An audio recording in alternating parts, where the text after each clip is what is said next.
Para el desarrollo de la geografía urbana, se dieron teorías y una evolución en las ciencias sociales que estaban centradas en la teoría y en la práctica, en una orientación aplicada para contribuir a la resolución de muchos de los problemas de la sociedad de la comunidad.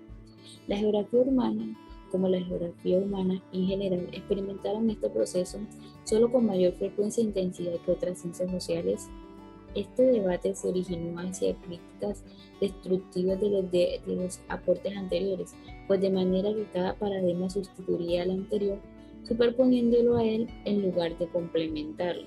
Fue así como, a veces, de la mano del neopositivismo, el empirismo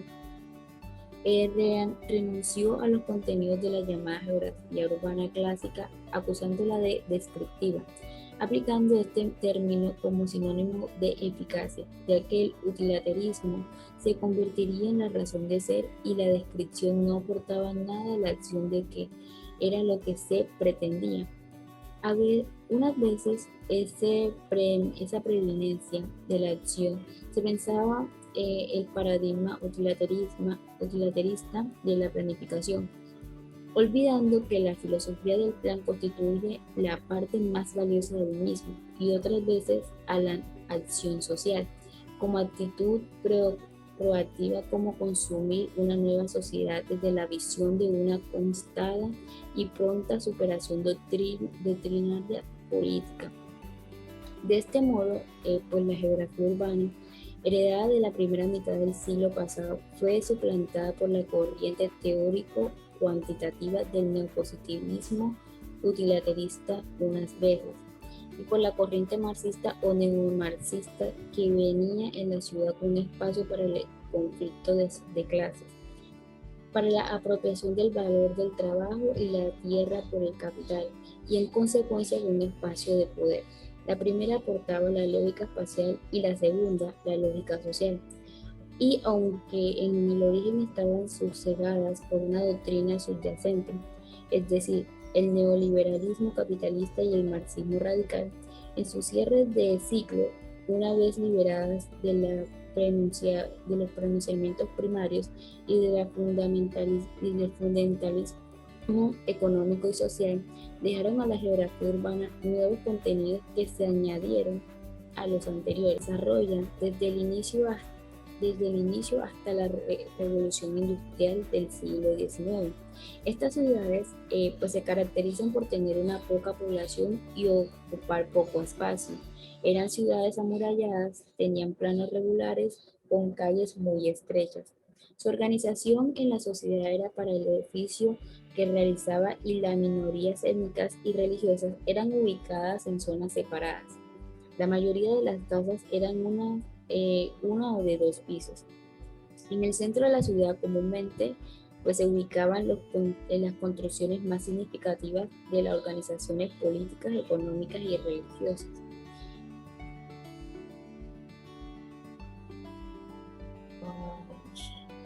Las primeras civilizaciones. Las primeras civilizaciones como la mesopotámica que dieron origen a la escritura y al arte de la arquitectura. La estructura social de esta civilización se componía de un rey que era la máxima autoridad e intermediario entre dioses y el pueblo. Esta pirámide se componía de un rey que tenía todo el poder, un grupo de dirigentes formado por caballeros, personas nobles y sacerdotes. Escribas y funcionarios conformaban la clase ilustre más privilegiada, personas libres integradas a campesinos, mercaderes, artesanos y ganaderos, y los esclavos, como su propio nombre lo indica, estaban al servicio de todos los anteriores. Las características de esta pirámide social presentan la estructura social de una población entre los años 4500 a.C. y 3031 a.C. Eran sociedades estamentales. Se clasificaban los estados sociales en orden descendente, siendo el de más poder el que se encontraba en la zona más alta de la pirámide. El rey era considerado un rey y un dios a la vez. Luego de esta escritura nace una civilización que alcanzó un gran desarrollo en la sociedad, el arte y la religión y comercio. Esta es la sociedad egipcia. Esta civilización data de hace más de 5.000 años, con una duración de 3.000, fundada a orillas del río Nilo, ya que era una fuente de vital importancia para la realización de la agricultura y comercio. Su organización política en la sociedad egipcia estaba conformada por una jerarquía descendiente de los dioses, el rey, los muertos benditos y la humanidad, el pueblo. El gobierno estaba bajo el mando del rey o faraón, que para los antiguos egipcios era un ser vivo que actuaba con nexos entre los humanos y los dioses, y que era el protector del pueblo. Los troncos eran hereditarios y perduraban durante toda la vida del faraón. Contaban con el poder absoluto incluso sobre la religión. La organización de los incas tuvo al inca como su máximo exponente en el poder. Las leyes establecían, priorizaban el trabajo y sancionaban a los holgazanes y ladrones.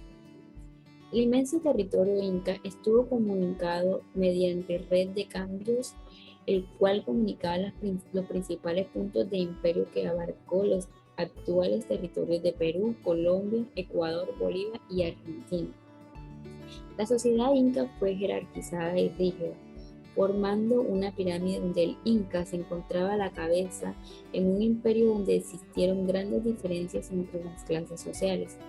Estas diferencias eran representadas por cada uno de los habitantes del imperio y pueblos, quienes constituían pues la base de la sociedad, la realeza, la nobleza y el pueblo.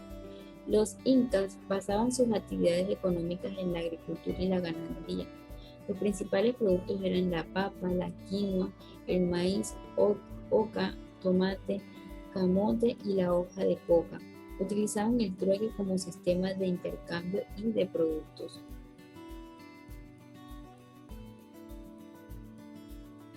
Los mayas se componían por una estructura política de un rey. Sus atribuciones incluían a la formulación de la política exterior e interior, con la ayuda de un consejo compuesto por principales jefes de los pueblos, sacerdotes y consejeros especiales. También era la máxima autoridad religiosa. Debajo de Alak Uni había una serie de funciones que administraban una severa justicia, contraban tributos a los campesinos y controlaban las actividades de la población. La sociedad maya en los del posclásico estaban organizadas jerárquicamente y se distinguían 4 clases sociales: la nobleza, el sacerdocio y los plebeyos, y también los esclavos. En cuanto a la nobleza, de las familias provenientes de jefes locales, los miembros del consejo y los altos funcionarios. El pueblo se componía mayormente de campesinos dedicados al cultivo de maíz, junto a un alto número de tejedores y alfareros. Con su trabajo mantenían pues, la clase social superior, además de erigir todos los centros ceremoniales y las calzadas de piedra que pues aún en las ciudades principales se dan. La gente del pueblo vivían en las afueras del centro urbano y su composición dentro de la escala social se medía por la distancia que había entre la casa y la plaza central.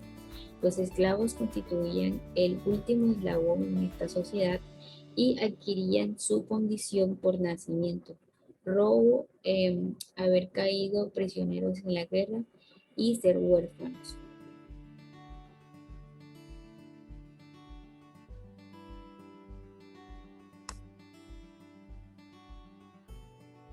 Todas las polis de las ciudades griegas, independientemente de la época o lugar, presentaban elementos comunes, como la extensión de tierra reducida, como un núcleo urbano en el que se situaba el centro político, administrativo, comercial, religioso y un pequeño territorio rural para los pastos y cultivos. La sociedad griega pues era esclavista y por lo tanto muy desigual. La componían 2 grupos de personas, los libres y los esclavos. Las personas libres poseían derechos, por lo que podían votar y elegir cargos públicos, así como ser elegidos entre ellos mismos como tales.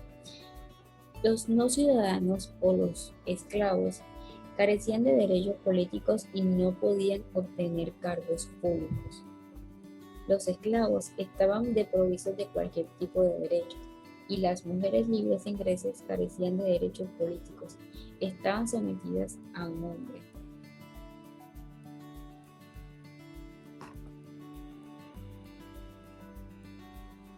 El urbanismo romano estaba rodeado por una muralla y su trazo urbano se establecía con una cierta regularidad, siguiendo el modelo etrusco y helenístico, en torno a dos calles principales perpendiculares. La agricultura era la actividad básica, se basó en el cultivo de cereales, vid, olivo, pues, frutas y hortalizas. En los inicios de la Roma de las propiedades de tierra estaban en manos de pequeños propietarios libres y de algunos grandes propietarios que utilizaban a esclavos. El centro del latifundio era el conjunto de edificios llamado villa. Muchas de estas villas, a partir del siglo III, se hicieron residencias permanentes de grandes familias ricas que constituyeron en ellas suntuosas mansiones. La producción artesanal era otra actividad económica importante. Se desarrollaba en las ciudades donde se encontraban las talleres.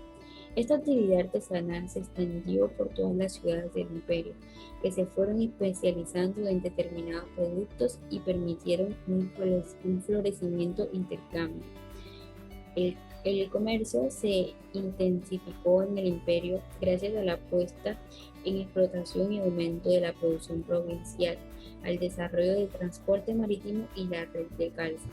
La sociedad romana se transformó a lo largo del tiempo, pero siempre fue desigual y esclavista. Durante la República, la sociedad romana estaba dividida en dos grupos de ciudadanos con diferentes orientes: los patricios, que son los señores de alto cargo políticos y militares, y los plebeyos, que estaban privados de derechos políticos y eran pequeños campesinos y artesanos. Las ciudades renacentistas intentaban aplicar el racionalismo y su expresión geométrica en los nuevos modelos de ciudades que crearon o imaginaron, pues apenas se construyeron ciudades nuevas. Se trata más bien de proyectos ideales casi utópicos. En gran referencia será el arquitecto romano Vitruvio, que postulaba que las ciudades debían ser octagonales para hacer referencia a los 8 vientos dominantes. Siguiendo este esquema, pues los pensadores de la época diseñaban sus ciudades ideales. Una de las características generales del urbanismo renacentista ha sido la regularidad. Las ciudades tienden a formar y a conformarse las circunferencias que le representan las estrellas o octágonos, y sus calles son ortogonales o tienden al radiocentrismo. Preocupación defensiva. Se aparecen en nuevas armas de artillería. Las murallas deben ser más fuertes y más resistentes a los ataques. El esteticismo, la belleza como elemento constructivo. La higiene, el orden, las calles debían ser alineadas y rectas, ortogonales. La plaza para la reunión y contemplación de edificios. Se constituyen pocas ciudades, pero las que se hacen son por razones militares, razones religiosas y de accidentes naturales. El urbanismo en la época barroca se caracterizaba por el interés integrado del espacio en un todo unitario, ya sea urbano o paisajístico, en el modo de darle un ordenamiento a la necesidad del desarrollo de las ciudades, que se presentan a través de la arquitectura monumental, como plazas, edificios, fuentes y jardines, que se expresaban en el poder del Estado y la Iglesia. De aquí la gran creación del barroco, que es el concepto de Estado-nación, como una forma de monarquía absoluta, con la concentración del poder y con el estado de aparición de ciudades capitales como una forma de representación y civilización del poder. La ciudad de capital se refiere a que es una nueva cara representada del poder de un país, centralizando en una ciudad como una especie de centro de control, poder absoluto, en donde se instaura pues la cabeza principal del poder, que sea, ya sea el gobierno o el electo de la máxima autoridad de una monarquía, en representación del poder custodiado. Las medidas que se tomaron fueron rígidas por cuestiones de manifestaciones del poder a través de grandes edificios públicos. Tratando la higiene, se preocupaban por reparar tanto los servicios básicos como de la vida urbana, la circulación de las aguas y el aire por las calles y edificios. Además, darle un ordenamiento a una escala urbana a la ciudad a través de elementos arquitectónicos como los grandes lugares, avinadas, ejes ordenadores, siempre buscando pues el bienestar de la sociedad y de la exhibición del poder.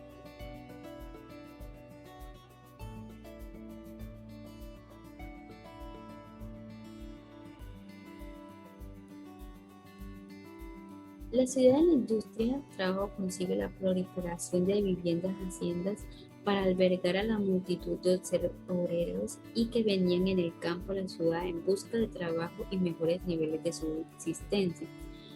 Surgidas pues a mitad del siglo XIX, estas ciudades crearon una serie de problemas que, unidos a los que surgieron posteriormente, en especial el crecimiento desmesurado de los núcleos urbanos, han llevado a los arquitectos, urbanistas, planificadores y gobernantes a diseñar ciudades un poco más racionales y humanas.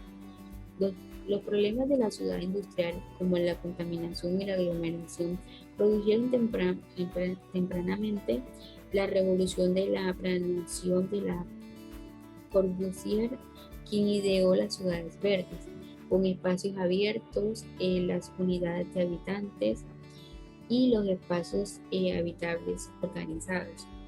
Los edificios de carácter vertical íntimamente ligados al espacio circundante, separando de las vías peatonales de las automovilísticas, y le dio a cada sector urbano su propia función.